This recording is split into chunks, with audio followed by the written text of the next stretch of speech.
네, 안녕하세요. 반갑습니다.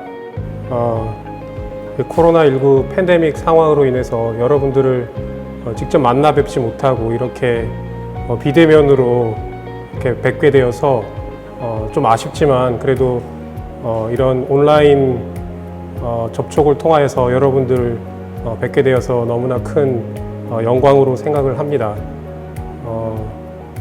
지금 경기의료 선교훈련원 훈련을 통해서 여러분들께서 많은 선교의 그런 도전과 그리고 배움들을 가지고 있을 걸로 알고 있는데요.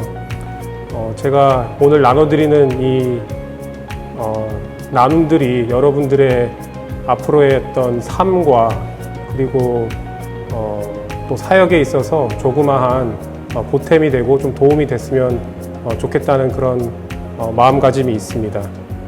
잠깐 기도하고 오늘 강의를 시작하도록 하겠습니다. 사랑과 은혜가 풍성하신 주님 감사합니다. 귀한 시간 우리 경기의료 선교훈련원을 통하여서 많은 지체들이 배움의 시간과 그리고 동역을 앞으로의 사역을 위한 여러 가지 준비를 하는 과정 중에 있습니다. 주님께서 한 사람 한 사람의 마음을 귀하게 여겨주시고 또 이 훈련을 통하여서 또 바르게 알고 배워서 또 주님의 사역 감당하기에 조금도 부족함이 없는 우리 훈련원 한 사람 한 사람 지체들 될 수 있게 주님 도와주시옵소서. 지금 코로나19로 인하여 비록 우리가 얼굴과 얼굴을 맞대어 만날 수는 없지만 주님께서는 어떤 상황 가운데서도 우리와 함께 하시고 우리와 동행하여 주신다는 것을 우리가 믿고 또 이 시간을 통하여서 또한 귀한 교제의 시간 될 수 있도록 주님 도와주시옵소서. 이 모든 말씀 예수님 이름으로 감사기도 드립니다. 아멘. 네, 오늘 제가 강의를 부탁을 받고 어떤 말씀을 여러분들과 나눌까 참 고민을 많이 했습니다. 제가 이제 아프리카에서 사역을 시작한 지 이제 10년 정도 됐고요. 저도 여러분들과 마찬가지로 아마 2008년으로 기억하고 있는데 이런 경기의료 선교훈련원을 통해서 또 여러 가지 배움들과 또 공부를 했었던 기억이 납니다. 일단 오늘 여러분들과 나눌 제목은 여기 슬라이드에서 보시는 것처럼 Walking with the Poor라는 제목을 가지고 여러분들과 함께 나눠보고자 합니다. 원제는 문자 그대로는 이제 가난한 자들과 함께 걷기 이렇게 해석을 할 수 있는데요. 한국어로도 번역이 되었습니다. 그래서 가난한 자와 함께하는 선교라는 이제 책으로 이제 번역이 되었고 번역된 지가 꽤 오래됐고요. 관심이 있는 분들은 이 책을 구매하셔서 또 보셔도 좋을 것 같습니다. 영어로는 이렇게 책이 나와 있습니다. 이 책은 풀러 신학대학교의 교수님으로 지금 활동하고 계신 브라이언트 마이어스 박사님께서 쓰신 책이고요. 또 장로님, 또 장로교의 또 장로님이시고 또 30년 넘게 이 트랜스포메이션 디벨롭먼트라는 분야에서 활동을 하고 계신 분입니다. 여러분들이 선교 현장에 나가게 되면은 맞닥뜨릴 수밖에 없는 여러 가지 고민들과 그리고 질문들이 생길 수밖에 없는데요.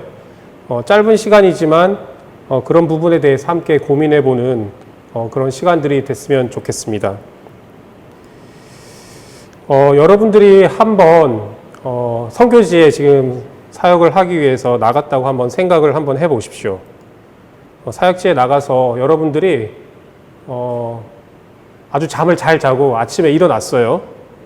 아침에 일어났더니 이렇게 밤새 내린 비로 인해서 무지개도 보이고 아주 광활한 하늘과 그리고 지저귀는 새소리들이 들리는 어느 아침이라고 한번 생각을 해 보십시오. 말씀을 통해 묵상을 하고 또 가벼운 아침 식사를 하고 난 이후에 아주 가까운 거리에 있는 이제 병원으로 가게 된다고 한번 생각을 해 보십시오. 아마 여기 훈련을 받고 계신 많은 분들이 의료에 종사하시는 의료 사역자이거나 혹은 의료에 관심이 많은 분들로 알고 있습니다. 그렇기 때문에 만약 여러분들이 사역지에 나가게 되면은 여러 가지 모양의 사역들을 감당하시겠지만은 아마 뭐 병원 사역이라든지 이런 의료 사역들을 감당하실 기회가 많을 것으로 생각이 됩니다. 그렇기 때문에 제가 여러분들에게 어떤 이미지를 한번 떠올려 보라고 제가 지금 말씀을 드리는 건데요. 그런 아침에 귀한 묵상과 그리고 아주 즐거운 마음으로 이제 병원에 들어갔는데, 병원에 들어서자마자 이제 저 멀리서 어떤 한 그룹의 여인들이 울음소리가 들린다고 한번 생각을 해 보십시오. 자세히 보니까 그 여인들은 그 전날 밤 병실에 입원해 있던 어느 한 환자가 이제 돌아가셔서 그 돌아가신 환자의 가족들과 이웃들이라고 우리가 떠올려 볼 수 있습니다. 사실 이거는 사실 제 이야기이기도 합니다. 제가 처음 이제 말라위에서 의료 사역을 감당할 때에 이제 병원에 가서 매일 아침 이렇게 저 멀리서 들려오는, 그리고 가까이서 들려오는 어떤 여인들의 울음소리를 거의 매일 들을 수밖에 없었습니다. 근데 이런 상황이 되면은 지난밤 주님께서 저에게 주신 깊은 단잠과 아침에 묵상하였던 그 묵상의 말씀들과 그리고 신선하게 다가왔던 이 아침의 무지개며 지저귀는 새소리들이 모두 다 깨어져 버리고 한순간에 혼란의 시간에, 그리고 어떻게 보면은 좀 괴로움의 시간에 여러분들이 맞닥뜨리게 되는 것입니다. 또 한 명의 환자를 지난밤 잃어버렸다는 그런 자책감과, 그리고 어떻게 이 환자들이 이런 어려움들이 계속하여 생길 수밖에 없는가, 이런 마음들이 이제 계속 들기 때문에 그 주님께서 허락하여 주신 그 주님의 평안과 은혜가 한순간에 심란한 마음으로 바뀌게 되는 것입니다. 이 오른쪽에 있는 사진은 사실은 좀 더 극적인 이제 사진들도 있긴 있지만은 제가 말라위에서 사역했던 그 병원에서 그 병원 직원들이 그 심폐소생술을 이제 훈련하는 그런 사진으로 대체했는데요. 사실 이거는 현장에서는 선교 사역 현장에서는 아주 더 심한 그런 생사의 순간들을 여러분들이 직접 맞닥뜨리고 또 그들에게 또 주님의 말씀과 그리고 육적인 치료를 할 수 있는 여러 기회들을 가질 수 있게 될 것입니다. 자, 여기서 우리가 일반적인 질문 몇 가지를 우리가 함께 고민해 볼 필요가 있을 거라고 생각이 듭니다. 여러분들이 의료 선교 훈련원을 통해서 여러 가지 내용들을 배우고 지금 고민하고 계신 걸로 알고 있는데요. 그럼 과연 선교란 무엇인가? 그리고 과연 전문인 선교란 무엇이고, 또 우리의 선교 대상은 누가 될 것인가 등에 대해서는 아마 일반적으로 많이 배우시고 계실 걸로 이렇게 이해를 하고 있습니다. 다시 말씀드리지만 의료 선교라는 그런 특수성을 고려할 때 여러분들이 선교지에 나가게 된다면은 의료와 관련된 사역들을 많이 하게 될 테인데요. 그리고 여러분들은 이미 선교에 관한 여러 가지 과정들을 이제 들으시면서 제가 드리는 이런 질문들을 이미 고민하셨던 분들도 계실 것이고, 앞으로 계속해서 고민을 하실 분들도 계실 것으로 이해를 합니다. 그리고 이제 네 번째 질문이 있을 수 있습니다. 기독교 인구 분포가 높은 국가에서 과연 선교, 특별히 의료 사역자들이 갖고 있는 전문인 선교의 의미는 무엇인가? 그러니까 사실 무슬림권이나 이제 불교권에서 활동하고 있는 선교사분들이 아니라 지금 사실 이제 아프리카의 많은 국가들이 비율적으로는 기독교 인구 분포가 한국보다 더 높은 걸로 되어 있는데, 그럼 과연 이런 이런 국가들에서 우리가 선교 사역들을 이제 하는 그런 과정 중에 이런 부분들에 대한 고민들이 따라오게 됩니다. 과연 우리가 하고 있는 그런 의료 사역들이 과연 선교 활동에 부합한 것인가, 이런 고민들이 자연스럽게 따라올 수밖에 없습니다. 그리고 마지막으로 드리는 일반적인 질문 중에 하나는 이제 가난한 사람이란 과연 누구를 말하는 것인가? 왜냐하면은 우리의 선교 대상자들은 대부분 이제 육적으로 연약한 환자분들이거나 아니면 그분들을 돌보고 있는 보호자이거나 아니면 이제 그럴 개연성이 있는 많은 사람들일 것이고, 그분들은 필연적으로 가난한 사람들일 수밖에 없기 때문입니다. 우리가 흔히 가난을 떠올리지만은 그 가난을 어떻게 우리가 풀어내고 또 사역지에서 활동을 할 것인가, 선교 사역을 할 것인가에 대한 것은 한번 진지하게 고민할 필요가 있을 것으로 생각이 듭니다. 이 질문들을 제 개인적인 고민으로 좀 다시 한번 바꿔봤습니다. 제가 말씀드린 것처럼 지금 아프리카에서 10년 동안의 사역 기간 동안에 처음 5년 정도는 이제 말라위에서 사역을 했고요. 지금 가장 최근 5년 정도는 또 다른 아프리카 국가인 우간다라는 곳에서 활동 중에 있습니다. 뭐 10년이라는 시간이 뭐 긴 시간일 수도 있고 뭐 그렇게 길지 않은 뭐 짧은 시간일 수도 있는데 보기에 따라서는 그런 이제 사역 가운데에 제가 갖고 있었던 몇 가지 고민들을 여러분들과 나눠보고자 합니다. 이제 선교병원에서 환자를 돌보는 것. 위에 보시는 사진이 제가 말라위에 있는 그 병원, 선교병원에서 매일 아침마다 환자들을 돌보고 그리고 이제 회진을 도는 가운데 우리 현지 의료진들에게 또 환자의 상태에 대해서 보고를 받고 또 그걸 처치하는 그런 모습이고요. 그리고 또 선교병원에서 행정을 보는 것. 그러니까 이제 환자를 직접 대하지는 않지만 여러분 그 선교병원에 있는 여러 현지 동역자들을 케어하고 그리고 여러 가지 재정적인 문제나 아니면 물자적인 문제들을 같이 이제 해결하는 그런 부분들, 행정을 하는 부분들. 그리고 또 제가 사역했던 그 말라위의 병원에는 그 간호대학이 함께 있었는데 그 간호대학 학생들을 또 제가 가르치기도 했습니다. 이제 가르치는 일들. 그리고 이제 밴을 타고 이제 이동진료 밖으로 나가서 병원 밖으로 나가서 환자를 돌보는 일들. 그리고 지역사회, 그러니까 이제 시골이나 이런 마을로 내려가서 이제 그곳에서 여러 가지 이제 모자보건 사업이라든지 아니면 질병 예방 사업을 하는 이런 것들이 그럼 과연 우리가 선교라고 할 수 있는 것인가? 뭐 당연히 뭐 그것도 선교라고 할 수 있는 것이 아닌가 이런 이제 대답을 할 수도 있는데 이게 또 막상 현장에서 이런 여러 가지 이제 사역들을 감당함에 있어서 이런 질문들이 또 필연적으로 따라오고 또 고민이 되는 순간에 당하기도 합니다. 사진 설명을 또 잠깐 말씀드리면 여기 사진은 이제 이 꼬마아이 둘이 보이는데 이 두 명의 아이가 이제 선천성 심장 질환을 앓고 있던 아이입니다. 그래서 이 아이들을 우리가 이제 한국으로 보내서 이제 수술을 받게 하고 다시 이제 말라위로 돌아와서 지금은 이제 건강하게 살고 있는 그런 아이들의 모습인데요. 어찌됐든 이러한 이제 일련의 여러 가지 활동들이 과연 우리가 선교라고 할 수 있을 것인가, 이런 고민들을 해보게 됩니다. 한번 여러분 스스로도 제가 다음 슬라이드로 넘어가기 전에 잠깐 이 부분에 대해서 한번 고민을 잠깐 한 5초 정도 한번 해보시고 제가 다음 슬라이드로 넘어가도록 하겠습니다. 이런 고민들을 이제 필연적으로 하게 되는 이유가 있는데요. 네, 제가 다음 슬라이드 넘어가겠습니다.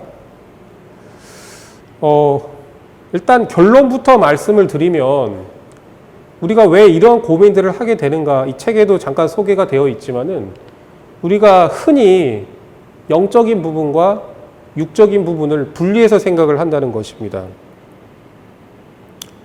그 현대 세계, 현대를 살아가고 있는 우리들의 모습들은 이 영적인 것과 육적인 것들을 어떻게 보면 아주 쉽게 나눠서 생각하는 경향이 강한 것 같습니다. 그래서 영적인 것은 흔히 우리가 하나님께 속한 것이고, 그리고 우리가 이제 믿는 사람들은 이제 그렇게 생각을 하고, 또 이제 사역지에서 활동하고 있는 여러 이제 믿지 아니하는 분들은 이 영적인 것을 뭐 무슬림권에 있는 분들은 알라에 속해 있다, 혹은 이제 불교권에 있는 분들은 이제 부처에 속해 있거나 아니면 그런 초자연적인 세계와 결부되어 있는 그런 것으로 이제 쉽게 이해를 하게 되고요. 또 그렇게 인식하는 경향이 있게 되고, 그리고 육적인 것은 반대로 이 세상 속에서 벌어지는 일들로 이해하는 경향이 아주 큰 것 같습니다. 그러니까 이러한 이분법적인 사고 방식으로 인해서 우리 마음속에 자연스럽게 자리 잡고 우리가 이 세상을 바라보는 어떤 세계관이 이런 이분법적인 세계관으로 인해서 영적인 것은 아주 내적인 것, 은밀한 것, 그리고 은밀한 공간에서 벌어지는 아주 초자연적인 것으로 이해하게 되고, 또 실제 세상에서 일어나는 것은 이제 외적인 것, 또 육적인 것, 공공의 장소에서 일어나는 것으로 이해하게 됩니다. 그러나 우리들이 잘 아는 우리 마태복음 22장 37절에서 39절까지 말씀을 제가 잠깐 읽어드리도록 하겠습니다. 예수께서 가라사대 내 마음을 다하고 목숨을 다하고 뜻을 다하여 주 너의 하나님을 사랑하라 하셨으니 이것이 크고 첫째 되는 계명이요 둘째는 그와 같으니 내 이웃을 내 몸과 같이 사랑하라 하셨으니 저희들이 이제 너무나도 잘 아는 말씀이죠. 너무나 이제 우리가 이제 신앙생활을 하면서 많이 이제 듣는 말씀인데 주 너의 하나님을 사랑하라 하는 이런 영적인 부분과 내 이웃을 내 몸과 같이 사랑하라라고 말씀하셨던 이 부분을 과연 우리가 분리한 채로 이제 생각해야 할 것인가? 이런 부분들을 우리가 생각해 볼 필요가 있다는 것이죠. 이제 도표로 잠깐 나눠서 보시면 이 책에 소개되어 있지만은 이 영적인 것과 이제 물질적인 것을 그러니까 우리가 흔히 이렇게 이분법적으로 나눠서 이제 생각을 한다는 것이죠. 다시 말씀드려서 영적인 것은 어떤 계시와 믿음, 그런 신앙에 관련된 것이고, 그리고 종교, 그리고 개인적인 것, 은밀한 것, 이런 것에 우리가 영적인 것으로 이제 이해를 하고, 또 어떤 가치가 있는 것, 아니면 교회에서 생활한 이런 것들을 우리가 영적인 것에 속한 것으로 이해를 하고요. 또 이제 물질적인 것은 반대로 우리가 관찰이 가능한 것, 우리가 아는 것, 어떤 합리적인 것, 추론할 수 있는 것들, 과학적인 것들, 그리고 공공의 장소에서 일어나는 것들, 어떤 팩트, 사실들, 그리고 어떤 국가나 아니면 사회, 이렇게 이분법적으로 나눠서 그러니까 우리가 자라온 환경과 교육을 통해서 이러한 마음들이 우리가 신앙인임에도 불구하고 어떻게 보면 자연스럽게 우리 마음 가운데 자리 잡은 면이 없지 않아 있습니다. 다시 마태복음 말씀을 보시면은 그럼 과연 우리가 주 너의 하나님을 사랑하라 하셨던 이 말씀을 그러면은 영적인 것, 우리 복음적인 것으로 우리가 치부하고 또 내 이웃을 내 몸과 같이 사랑하라 했던 이 말씀을 그럼 육적인 것 그리고 어떤 그 사회적인 행위, 사회에서 벌어지는 여러 가지 현상들로 그럼 칼로 무베듯이 이렇게 딱 나눠서 생각할 것이냐는 것이죠. 만약 이런 마음들이 우리 마음속에 자리 잡게 된다면 제가 세 슬라이드 전에 앞에서 보여드렸던 제가 그 현장에서 가졌던 고민들, 전문인 사역을 해 나가는 이런 것들이 그럼 과연 우리가 어떤 그 선교라고 할 수 있는 것인가에 대한 그런 고민이 될 수밖에 없다는 것입니다.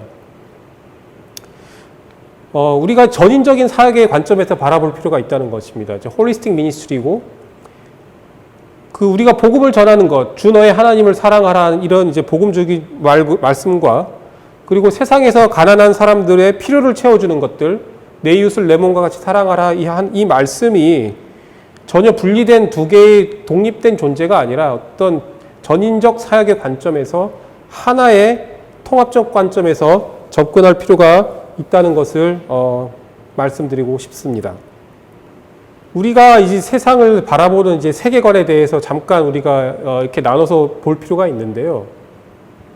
우리가 이제 현대를 살아가는 우리가 바라보는 지금의 세계관과 전통적 세계관 이 부분에 대해서 어떤 괴리가 있다는 것을 우리가 알게 됩니다. 여기 딱 보셔도 전통적 세계관에는 크게 세 층, 하나, 둘, 세 개로 나눠져 있는데 이 현대적 세계관에서는 이 중간이 지금 비어 있습니다. excluded middle이라고 이제 표현을 했는데 제외된 중간 세계라는 것인데요.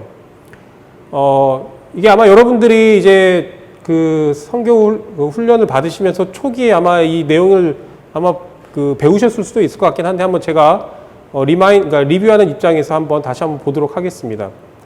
일단 이제 전통적 세계관에서는 이제 보이지 않는 세계와 보이는 세계로 이렇게 나눠져 있는데 전통적 세계관에서는 그 보이지 않는 세계가 이제 두 개로 나눠져 있다는 것입니다. 이제 높은 수준의 신앙, 높은 수준의 종교가 있고 또 낮은 수준의 종교와 낮은 수준의 신앙이 있다는 것입니다. 그러니까 우리가 이제 높은 수준의 신앙이라는 것은 종교라는 것은 우리가 믿는 이제 기독교인의 입장에서는 이제 뭐 그게 하나님이 될 수 있을 것인데 일반적으로 주를 알지 못하는 여러 미전도 종족에게는 뭐 그게 말씀드린 것처럼 뭐 알라라든지 아니면은 다른 이제 정형화된 이제 종교, 뭐 예를 들어서 불교나 힌두교 같은 것이 될 수 있을 것이고요.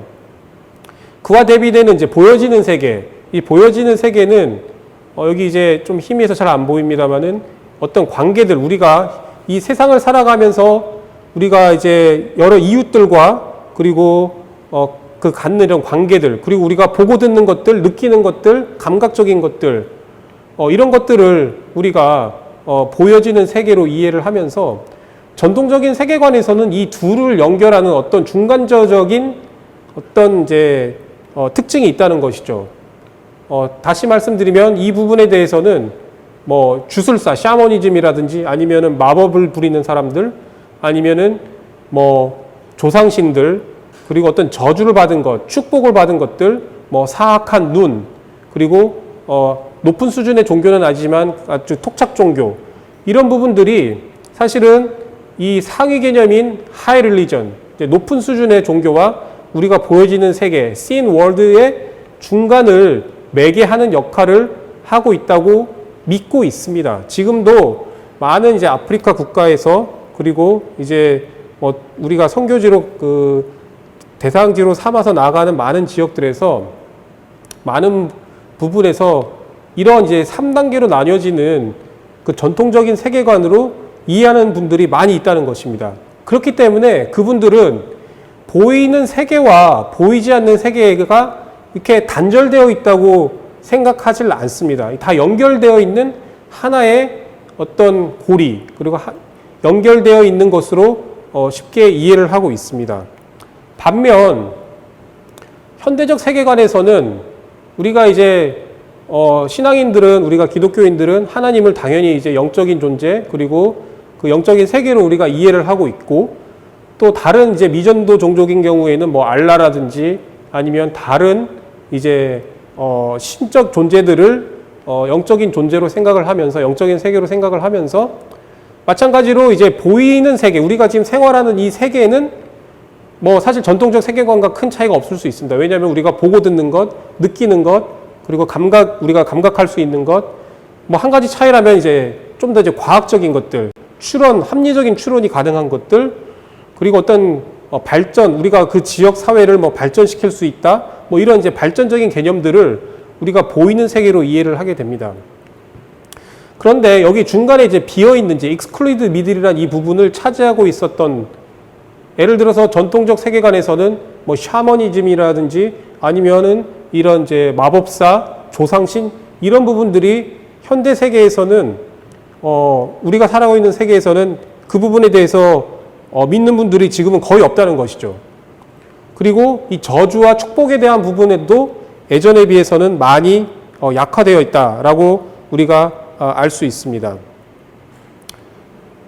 이 excluded middle, 이 제외된 중간 세계가 사실은 현대를 살아가고 있는 우리들, 특별히 이제 사역자이거나 아니면 이제 사역자로 준비되어서 이제 사역지로 나가려고 하는 분들이 어떻게 보면 갖고 있는 세계관이라고 할 수 있는데, 이런 세계관의 차이가 현장에서 그 사역지에 있는 많은 분들의 어떤 그런 사고방식과 그들의 행동 방식을 이해하는 데 있어서 가장 큰 어떻게 보면 장애 요인으로 다가온다는 것입니다.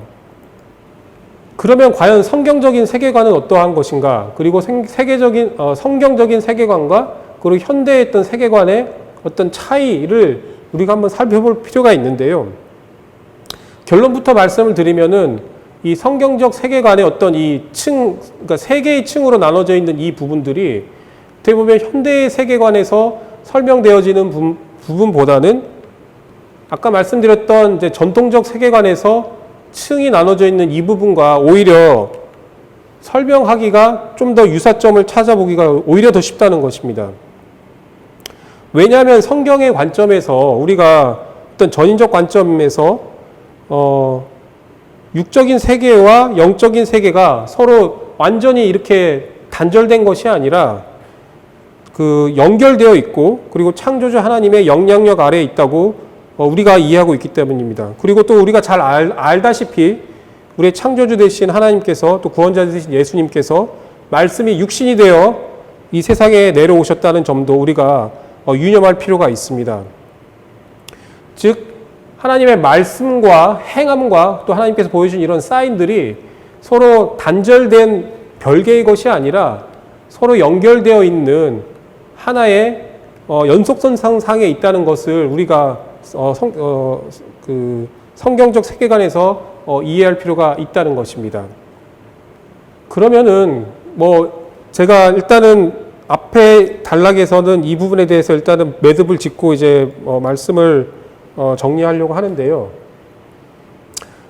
요점을 말씀드리면은 제가 처음에 말씀드렸던 전문인 사역자로서 우리가 사역하는 것들이 과연 우리가 어떻게 보면은 현장에 나가 보시게 되면은 사역지에 나가 보시게 되면 많은 그 선교사님들이 사실은 이제 말씀을 전하는 목회 선교사님, 특히 교회를 개척하거나 아니면 현지에 있는 그런 종교 지도자들을 양육하는 우리가 전통적 관점에서 했던 선교를 하고 계신데, 여러분들은 이제 전문인 사역자로서 또 의료 사역자로서 이제 활동을 하시게 될 것이거나 혹은 이제 관심을 가지고 이제 보시게 될 테인데, 이제 그런 관점에서 그럼 우리가 추구하는 여러 가지 전문인 사역들, 의료 사역들이 선교적 관점에서 어떻게 바라볼 것인가, 그리고 과연 이게 선교인가, 또 우리가 선교적 사명을 감을 가지고 이런 활동들을 하는데 이것이 과연 의미 있는 것인가, 이런 부분들에 대한 작은 제 실마리를 여러분들에게 제공을 해드렸다고 그렇게 생각을 합니다. 그래서 요점을 다시 말씀드리면은 영적인 것과 물질적인 것이 서로 나뉘어져 있는 것이 아니라 마태복음에서 보여드렸던 제가 말씀처럼 하나님께서 내 이웃을 내 몸과 사랑하라 라고 말씀하셨던 그 부분이 전혀 별개의 것이 아니라, 하나님을 사랑하는 그런 이제 복음주의적인 것과 전혀 별개의 것이 아니라 하나의 전인적인 사역의 관점에서 영적인 것과 또 그리고 육적인 것, 물질적인 것들을 함께 이제 전인 사역의 관점에서 바라볼 필요가 있다라는 부분들을 제가 강조하면서 앞부분에 대한 강의는 일단락하도록 하겠습니다. 네, 감사합니다.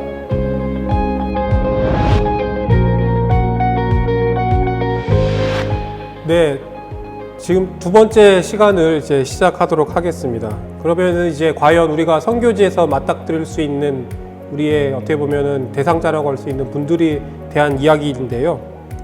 그럼 과연 이제 가난이란 무엇이고, 그럼 가난한 사람들은 과연 누구를 일컫는 것인가에 대한 내용입니다. 가난하면 어떤 모습들이 떠오르시나요?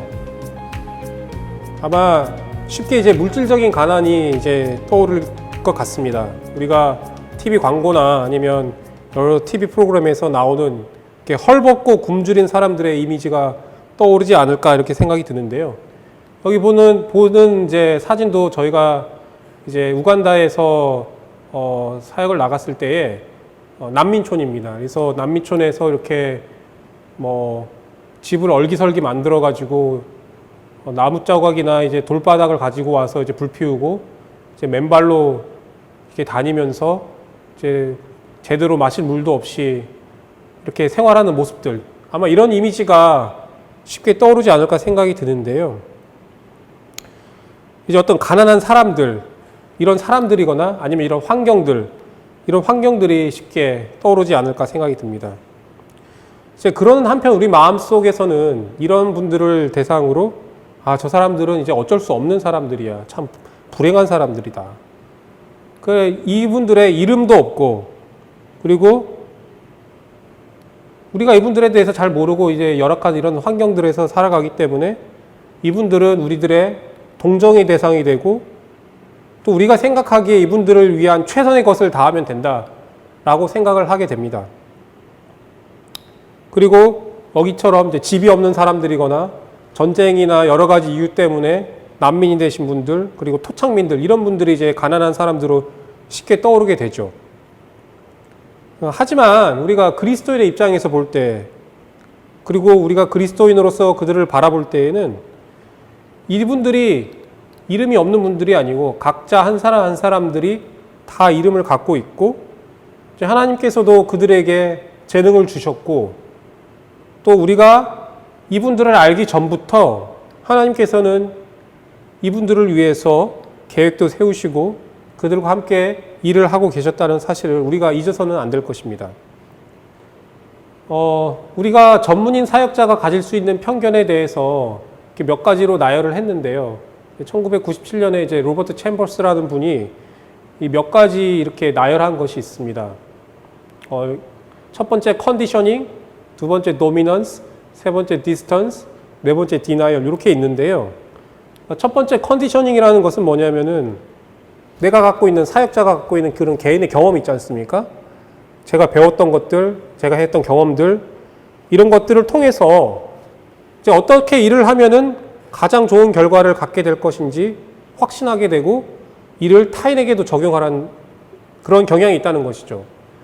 뭐 좀 예를 들어서 내가 농사를 한 30년 지었어요. 한국에서. 아주 농이라고 그러나요? 아주 농사를 크게 지으셔가지고 성공을 하셔서 이제 뜻한 바가 있어서 이제 사역지에 나가서 이제 거기에 있는 농사꾼들을 교육을 시키고 이제 농업을 가르치면서 이제 사역을 하시는데 제가 30년 동안 한국에서 농사를 지으면서 했었던 경험이 있을 거 아닙니까?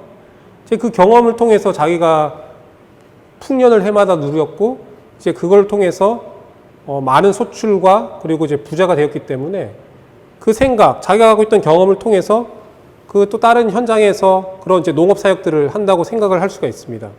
이제 그 상황에서 자기가 30년 동안 갖고 있었던 그런 여러 가지 경험들과 노하우들을 이제 고스란히 현장에서 적용하려는 그런 경향을 가질 수 있다는 것이죠.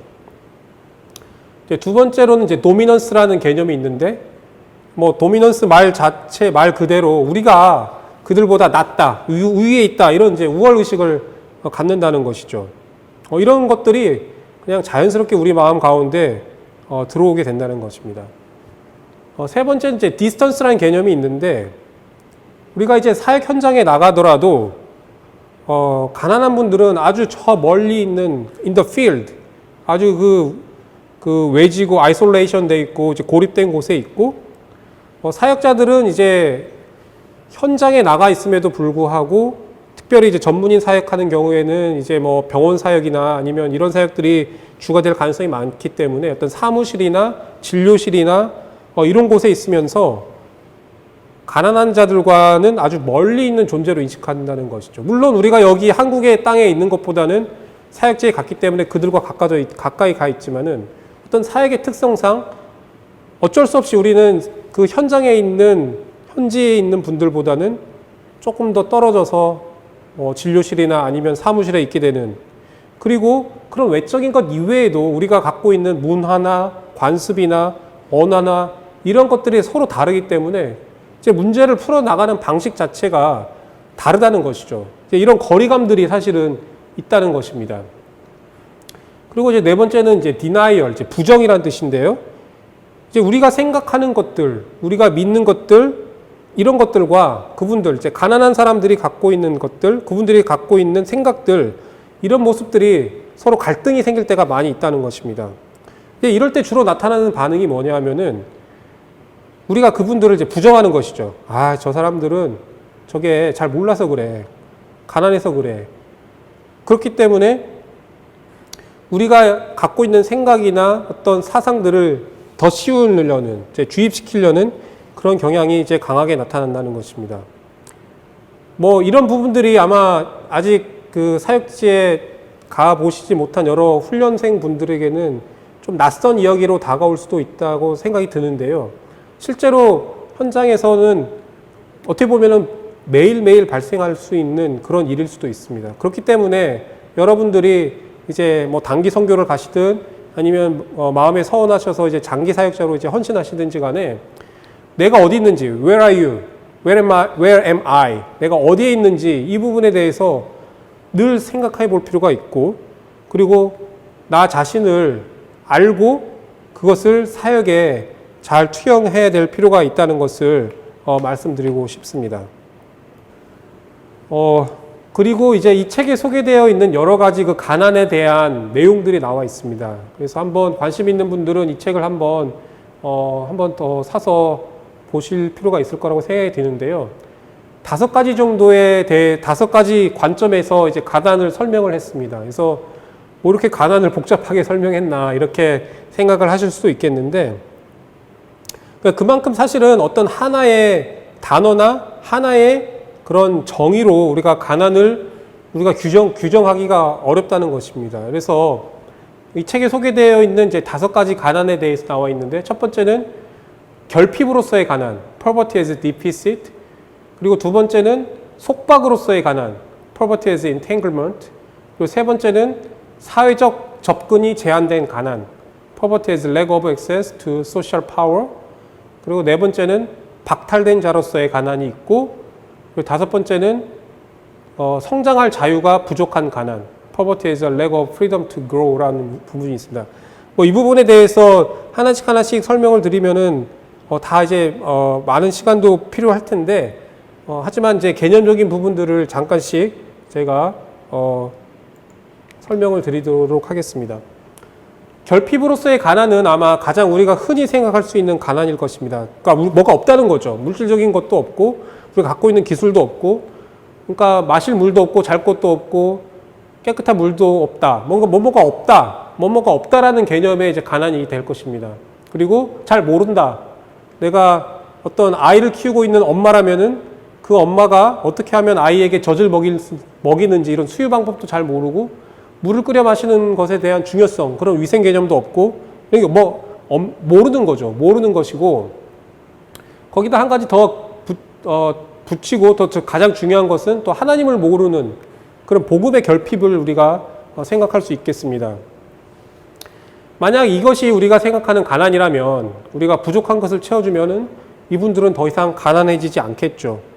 그러니까 이게 우리가 가난의 정의로 우리가 생각을 한다면은, 우리가 사역자로서 대응할 수 있는 것은 그런 부족한 것을 채워주는 것. 뭐가 없다 그러면 그걸 채워주면 되겠죠. 물이 없다 그러면 물을 주고, 집이 없다 그러면 어떻게 하든 그분들이 집을 지을 수 있는 방법들을 마련해주고, 내가 어떻게 아이에게 젖을 먹이는 방법을 모른다 그러면은 뭐 젖을 먹이는 방법을 알려주고, 이걸 부족한 부분을 채워준다면은 이 가난을 우리가 해결할 수 있는 사역자가 될 수 있을 것입니다.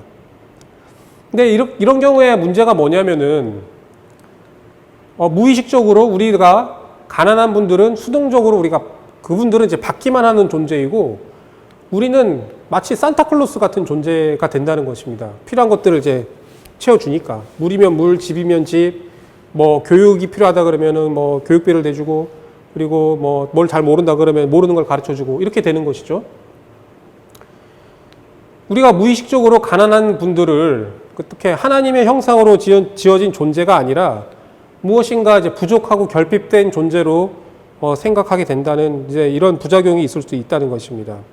그리고 우리 자신들이 그들에게 필요한 것들을 공급해 줌으로써 가난한 자들의 삶을 완전하게 만들 수 있다는 어떤 그런 생각들을 할 수 있게 되고, 그러므로 인해서 우리가 가난한 자들을 이제 구원할 수 있다는, 어떻게 보면은 좀 메시아적인 생각들을 우리가 가질 수 있다는 이런 문제점이 있을 수 있습니다. 두 번째는 이제 속박으로서의 이제 가난인데, 이분이 이제 이 말씀을 하셨던 이제 로버트 챔버스라는 분이고요. 이분은 이제 영국에 있는 한 대학의 이제 개발학 교수님이신데, 우리는 이제 어떤 이제 불리함에 둘러싸인 채 살아가고 있는 것을 때 가난한 사람으로 이제 규정을 하고 있습니다. 다시 말해서 육체적으로 약하고 고립되어 있고 쉽게 상하고 힘이 없는 그런 가정 속에서 살아가고 있는 사람들을 가난한 사람들로 이제 규정을 하게 되는 것이죠.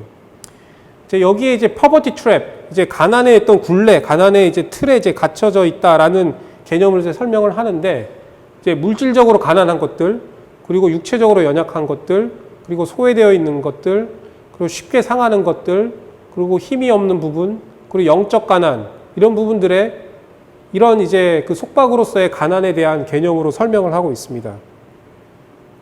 특별히 이제 영적 가난이라는 것은 이제 하나님과의 관계가 단절되고 작동하지 않는 그런 가정들, 그리고 조상신이나 악령 등을 믿는 이런 왜곡된 믿음들, 그리고 자신의 상황을 절대 벗어나지 못할 것이라는 이런 절망감에 둘러싸여 있는 사람들에 대한 설명들을 하고 있는 것이죠. 이게 그 책에 나와 있는 이제 이 트랩인데요. 다시 말씀드려서 물질적으로 돈이 없고 육체적으로 연약하고 고립되어 있고 영적으로 가난하고 힘이 없고 어쩔 수 없는 그런 존재의 이런 이제 트랩에 갇혀 있어서 아주 가난한 사람들, 가난한 가정들을 이루고 있다. 이런 관점에서 가난을 설명하고 있습니다.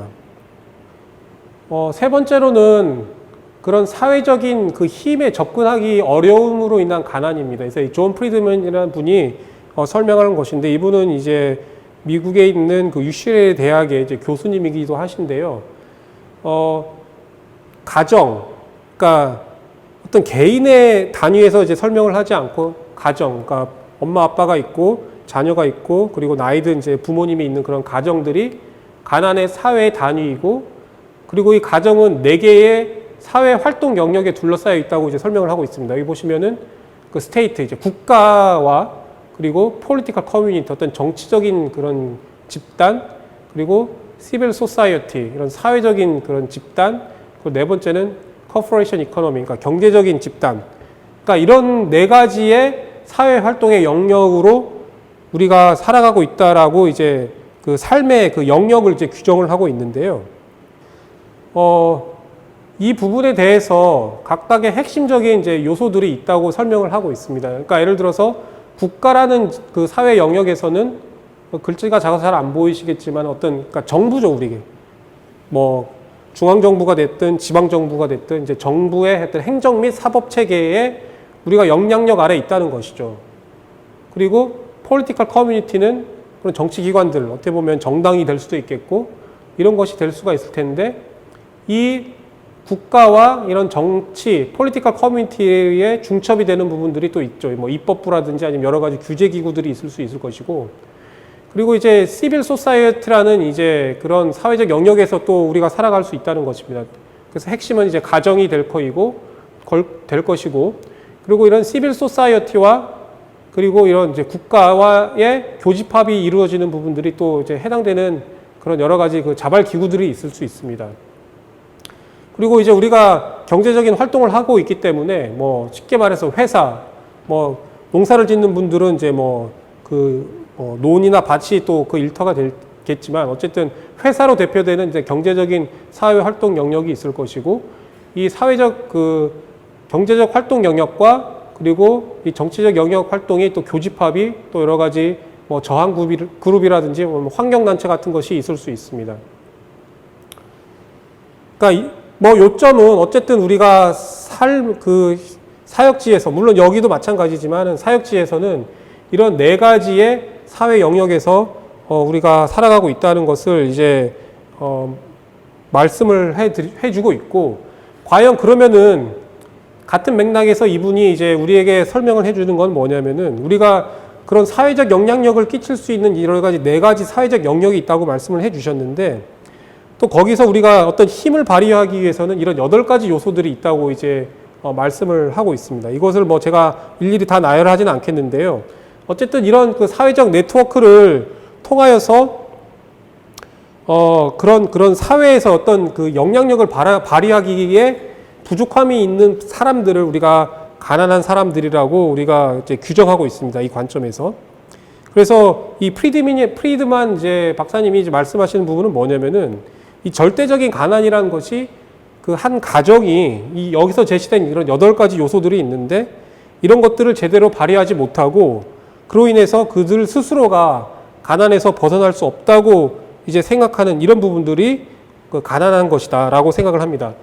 제가 뭐 다 말씀을 드리진 않지만 한번 여러분들께서 제가 이 슬라이드를 드리고 갈 테니까 한번 살펴보시기 바랍니다. 여러 가지 정보라든지 뭐 잉여의 시간, 그리고 뭐 여러 가지 사회 조직들, 그다음 뭐 갖고 있는 지식이나 기술들, 뭐 이런 여러 가지 요소들이 결국 가난한 분들이 갖고 있지 못하기 때문에 이 사회, 아까 말씀드렸던 전 슬라이드에서 보여드렸던 이 4개의 사회 영역에서 전혀 영향력을 발휘하지 못하고 있다.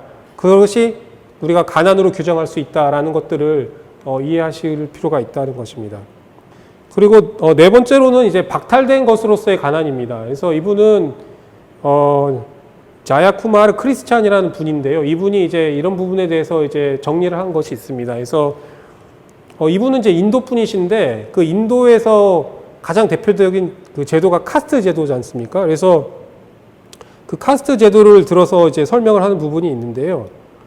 특별히 이런 이제 컬처럴 시스템, 어떤 그런 문화적인 그런 그 환경 속에서 특별히 이제 인도에 있는 분들은 자신의 현재의 삶을 이제 카르마, 이제 업보적인 관점에서 이제 이해를 하고 있다는 것입니다.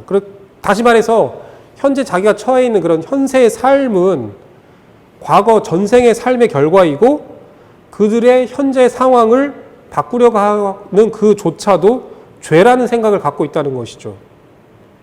그리고 한편 카스트 제도의 이제 상위 계급으로 되어 있는 이제 브라만이나 이런 분들은 브라만 계급에 있는 사람들은 자기들이 태고적부터 옛날부터 그리고 태어날 때부터 스스로 신의 머리에서 만들어진 존재이기 때문에 다른 누군가를 다스릴 수 있는 존재로 태어났다라고 가르침을 받는다는 것입니다. 그렇기 때문에 그런 문화적인 그런 그 시스템 안에서는 그런 속박된 삶 그리고 남을 속박할 수 있는 그런 것들이 너무나 당연시되는 그런 이제 문제들이 갖고 있다는 것이죠. 그리고 두 번째는 이제 바이오피지컬 시스템이라는 건데 이제 영양 결핍이나 아니면 신체적, 정신적 그리고 영적으로 결핍되어 있고 그로 인해서 이제 굶주리고 질병에 노출되어 있고 그리고 이제 교육도 많이 못 받고 이러한 이제 바이오피지컬 시스템에서의 어떤 가난들이 있을 수 있다는 것이고요. 그리고 이제 퍼스널 시스템 이 관점에서는 가난한 분들이 그 사회에서 적극적으로 활동하지 못하는 이유가 있다고 이제 설명을 하고 있는데요. 첫 번째는 그들 스스로가 자기들이 이제 망가진 존재라고 이제 인식을 하고 있다는 것입니다. 그 힘 있는 사람들이 그 가난한 사람들은 게으르고 무시당하고 값어치가 없다고 낙인을 찍고 그리고 이제 선교사들조차도 무의식적으로 그런 이제 생각들을 하는 경우가 많다는 것이고 또 가난한 사람들 스스로가 그들 자신이 평생에 걸쳐서 기만당하고 여러 가지로 배제되고 박탈당하면서 그들의 가난을 당연하게 생각하고 또 그들 스스로가 가치가 없고 재능이 없는 것으로 강하게 믿고 있다는 것입니다. 그러면서 이 책에 소개되어 있는 한 가지 예화를 이제 말씀을 해주고 있는데 그 아프리카 대륙의 남서부에 가면은 이제 칼라리 사막이라는 곳이 있습니다. 그래서 거기에는 이제 센족이라는 이제 부족이 있는데 거기에 있던 한 여인에게 우리가 복음의 말씀을 들려줬을 때 그 복음을 받아들이는 그 여인에 대한 그 에피소드가 있다고 합니다. 그 여인이 뭐라고 말을 했냐면은 제가 하나님의 말씀을 들었을 때, 복음을 들었을 때에 하나님께서 당신과 같은 백인들을 위해서, 백인 선교사였나 봅니다. 그 백인 선교사를 위해서, 백인들을 위해서 독생자 아들을 이 땅에 보내주시고 또 죽게 하셨다. 그리고 부활하게 하셨다. 그건 자기가 믿어진다. 그 부분은 믿어진다. 그리고 어쩌면 흑인 남자들, 그래서 자기 남편이나 뭐 아버지나 남동생이나 그 사람들을 위해서도 하나님께서 독생자들을 보내시고 그 죽게 하시고 또 부활하게 하셨다는 그것도 믿어질 수 있겠다. 어쩌면. 그런데 절대 믿어지지 않는 한 가지가 있는데 하나님께서 자기와 같은 흑인 여자를 위해서 하나님이 독생자들을 이 세상에 보내주시고 죽게 하시고 우리 죄를 사하해 주시고 부활을 하게 했다. 이건 도저히 못 믿겠다는 것입니다. 다시 말해서 그 여인은 이미 그 사회적으로 자기는 어쩔 수 없는 존재, 버려진 존재, 그리고 가치가 없는 존재라는 생각이 너무나 강하게 자리 잡고 있기 때문에 하나님께서 우리에게 어떤 복음의 말씀을 전해주신 그것조차도 받아들이기가 어렵다는 그런 굴레에 이제 갇혀 있다는 것입니다. 그리고 마지막으로 우리가 가난하다 이 관점에서 가난하지 않은 자, 우리가 될 수 있겠는데 가난하지 않은 자의 어떤 신적 행위에 대한 이제 비판을 가하고 있습니다.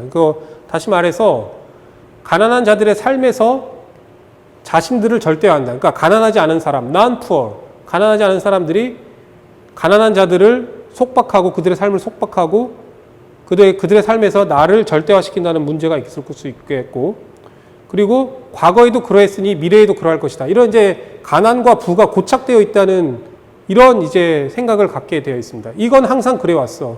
이건 항상 이런 문제가 있어 왔어. 이런 이제 우리가 생각을 은연중에 한다는 것이고 그리고 자신의 영향력을 벗어나는 과도한 권리 침해를 한다는 것이죠. 예를 들어서 땅 주인과 소작농이 있는데 단순히 땅만 빌려주는 것이 아니라 그 소작농의 아이들의 이름을 자기가 결정해서 지어준다든지 아니면 그 소작농의 배우자를 정해준다든지 이러한 일들이 여전히 이 땅 가운데서 벌어지고 있다는 것입니다. 그리고 가난한 자들의 군림하는 그런 영원한 파워, 불변성, 너와 나의 이런 힘의 관계들은 이제 영원 불변할 것이다 라는 것들을 은연중에 이제 가난한 분들에게 심어준다는 것이고, 그리고 가난하지 않은 자들끼리의 부조리한 협력, 예를 들어서 땅 주인과 거기에 있는 경찰들 그리고 공무원들이 유착을 해가지고 이 가난한 사람들을 오히려 이제 도외시하고 그들의 가난을 더 고착화시키는 이런 일들이 생긴다는 것입니다.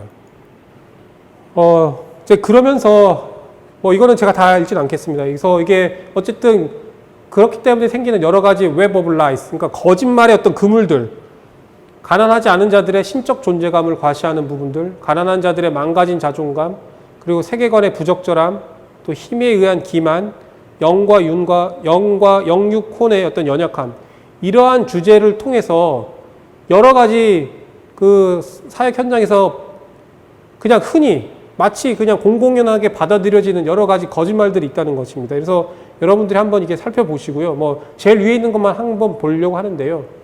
그럼 가난하지 않은 자들의 신적 존재감을 과시했던 관점에서 여러 가지 거짓말들이 있을 수 있는데, 그 가난한 자들에게 이렇게 말을 하는 것이죠. You are outside the social system. 너희들은 이 사회 시스템에서 배제되어 있는 사람들이야. 그게 당연한 거야. 이런 이제 거짓말들이 있을 거고, 또 Your purpose is to serve us. 가난한 사람들, 너희들은 우리들을 섬겨야 되는 존재다. 그렇게 만들어졌다라고 말하는 거짓말들이 있을 수 있고, 또 경제적으로는 You have no asset, nor should you. 너희들은 지금 갖고 있는 것도 없고, 그리고 갖고 있을 필요도 없다. 우리가 너희한테 이렇게 꾸어줄 테니까 그냥 이렇게 계속 살아가라. 이런 이제 거짓말이 있을 수 있고, 또 종교적으로도 We will speak to God on your behalf.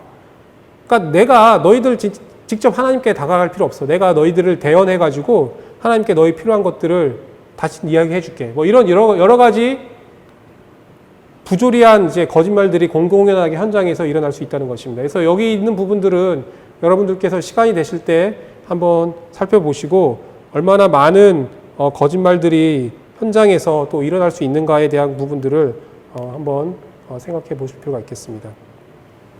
이제 마지막으로 이제 가난에 대한 설명을 하면서 이제 poverty as a lack of freedom to grow, 성장할 자유가 부족한 자유에 대해서 라비 자야카란 분이 이제 말씀을 해주셨는데, 누가복음 2장 52절에 보면은 예수님께서는 예수는 지혜와 키가 자라가며 하나님과 사람에게 더욱 사랑스러워 가시더라 라는 말씀이 있죠.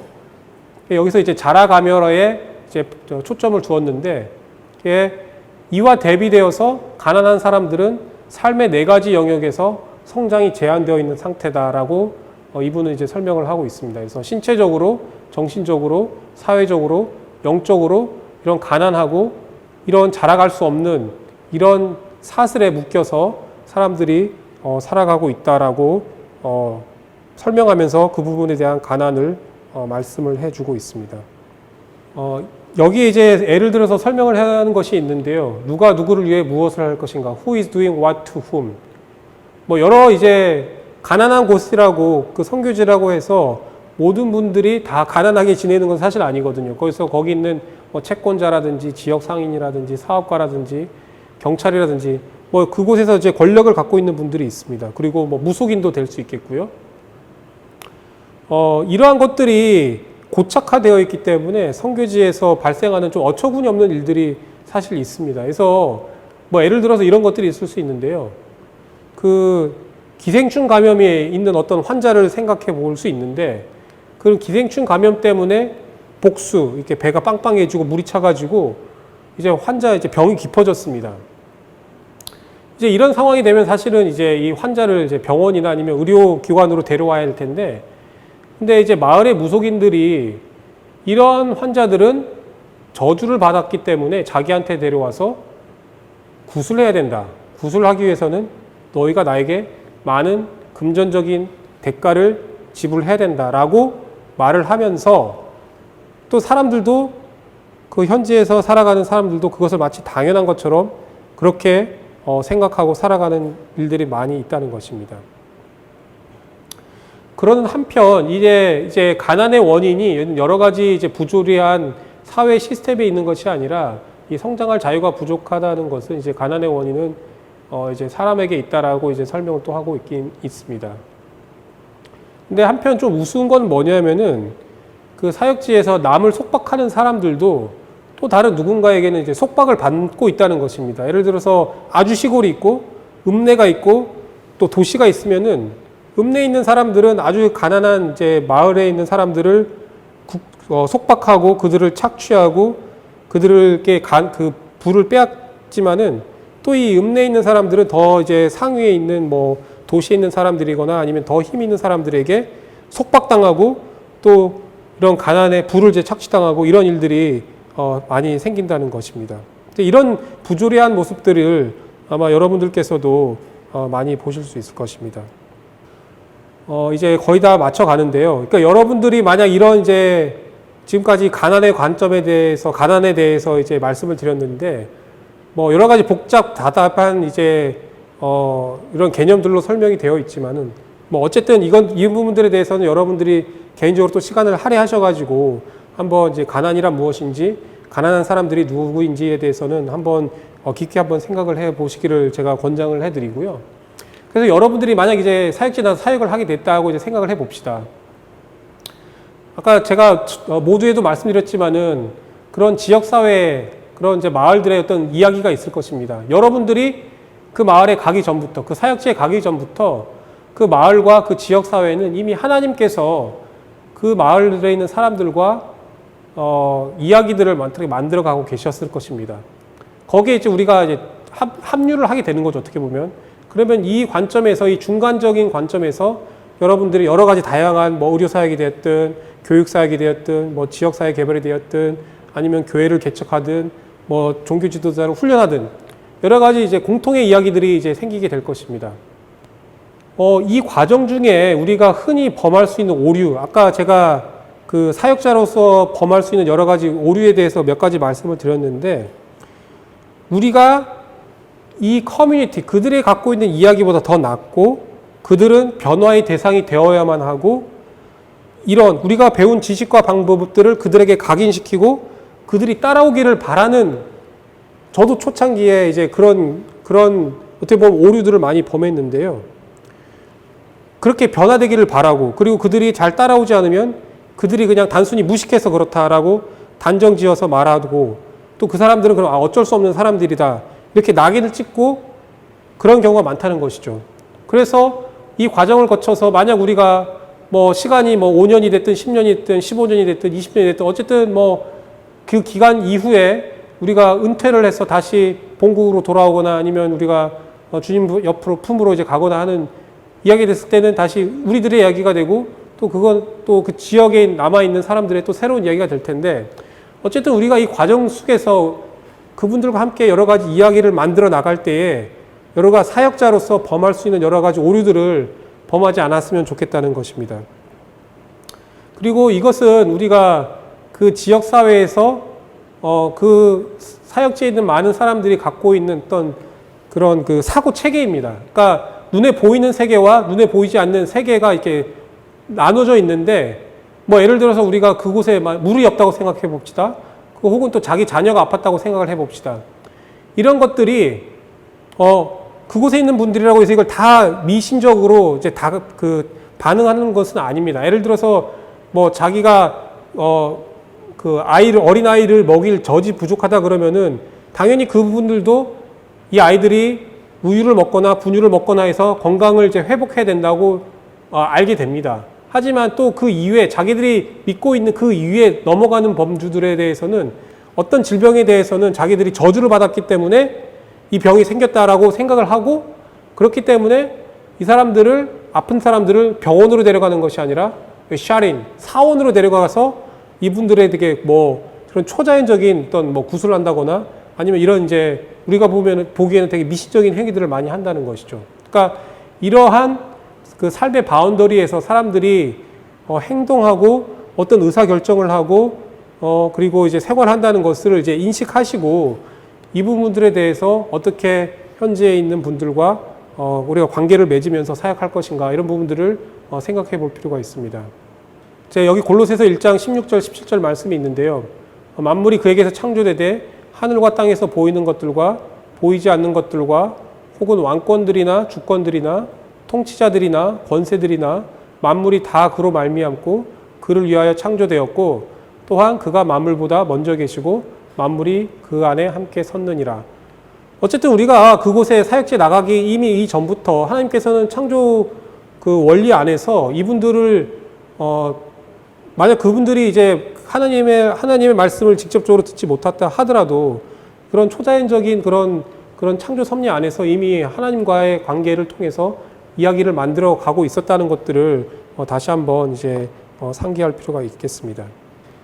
이 부분은 여러분께서 한번 이제 시간 나실 때 한번 보시기를 원하는데요. 우리가 또 사역자로서 현재 있는 분들만 이제 어떤 오류를 범하는 것이 아니고요. 우리가 어떤 사역을 계획을 함에 있어서도 우리가 여러 가지 오류를 범하고 있는 부분이 있을 수 있습니다. 예를 들어서 여러분들이 어떤 하나의 사역, 그것을 어떤 질병을 예방하는 사역을 한다고 우리가 생각을 해봅시다. 아니면 병원을 짓는 병원 짓는 사역을 한다고 해봅시다.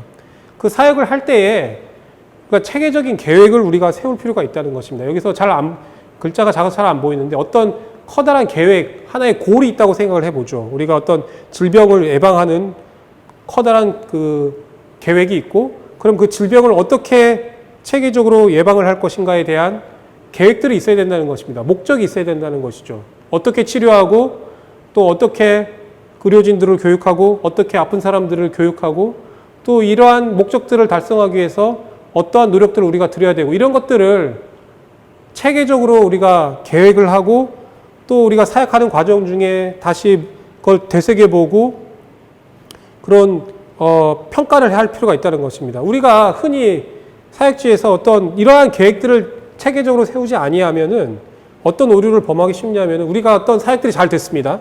잘 될 수 있어요. 우리가 체계적인 계획이 세워지지 않더라도. 그래도 그 사역이 왜 잘 됐는지를 잘 우리가 이해를 못하게 됩니다. 그리고 어떤 사역이 또 잘 안 됐어요. 또 잘 안 됐는데 또 이러한 계획들을 잘 세우지 않으면은 또 왜 그런 사역들이 잘 안 됐는지 우리가 또 이해를 못할 때가 또 많이 있습니다. 이러한 계획을 세우지 않고 우리가 사역을 하게 된다면은 계속 오류의 연속을 이제 범한다는 것이죠. 그러니까 여러분들이 어떤 사역의 계획들을 세울 때에 아주 체계적으로 잘 계획을 세워서 하시면 좋겠다고 말씀드리고 싶습니다. 이제 마지막 슬라이드인데요. 제가 항상 이런 강의가 되면은 이제 마지막으로 이제 끼워 넣는 슬라이드입니다. 그래서 제가 말라위에서 사역을 할 때에 여러 가지 어려움들도 많고, 또 제가 잘 모를 때는 왜 이렇게 사역들이 잘 되지 않을까, 또 이분들은 왜 잘 따라오지 않을까, 이런 어려움들을 많이 겪었습니다. 그래서 마음도 심란하고, 그래서 이제 여기는 이제 말라위 호수인데요. 말라위 호수에 제가 바람을 쐬러 갔습니다. 근데 한 어부의 배인데, 그 어부의 배 이름이 difficult to understand, 이해하기 어렵다라는 배 이름이 있더라고요. 그래서 내가 일어나는 여러 가지 상황들이 이해가 잘 안 되고 어렵고 이런 그런 마음, 이제 심란한 마음이 있었는데, 이런 심란한 마음들이 이제 나만 겪고 있는 것이 아니구나. 여기 그곳에서 살아가고 있는 많은 사람들도 자기가 닥친 여러 가지 일들이나 그런 환경들이 이해가 되지 않고 있구나. 이런 어부의 마음을 제가 받아들이면서 이제 위로를 받았던 적이 있는데, 지금 코로나19로 인해서 여러 가지 많은 사회 그런 활동들 제약되어 있고 또 하시는 여러 가지 일들이 많이 제약되어 있을 줄 압니다. 그래서 많이 어려운 가운데 있을 줄 아는데요. 이런 것들이 우리 한 사람 한 사람 자기만이 겪는 어려움이 아니기 때문에 이 말씀을 기억하시면서 또 여러분들이 지금 비록 어려움을 겪고 있지만 또 하나님께서 이것을 또 변화시키고 또 더 좋은 방향으로 또 더 좋은 것으로 또 채워주실 것을 믿고 또 나아가시고, 또 저도 여러분들을 지금은 비록 이렇게 비대면으로 만나고 있지만 조만간 다시 얼굴과 얼굴을 맞대서 만날 수 있는 날을 기대하면서 오늘 제 준비한 내용들을 여기서 마치도록 하겠습니다. 감사합니다.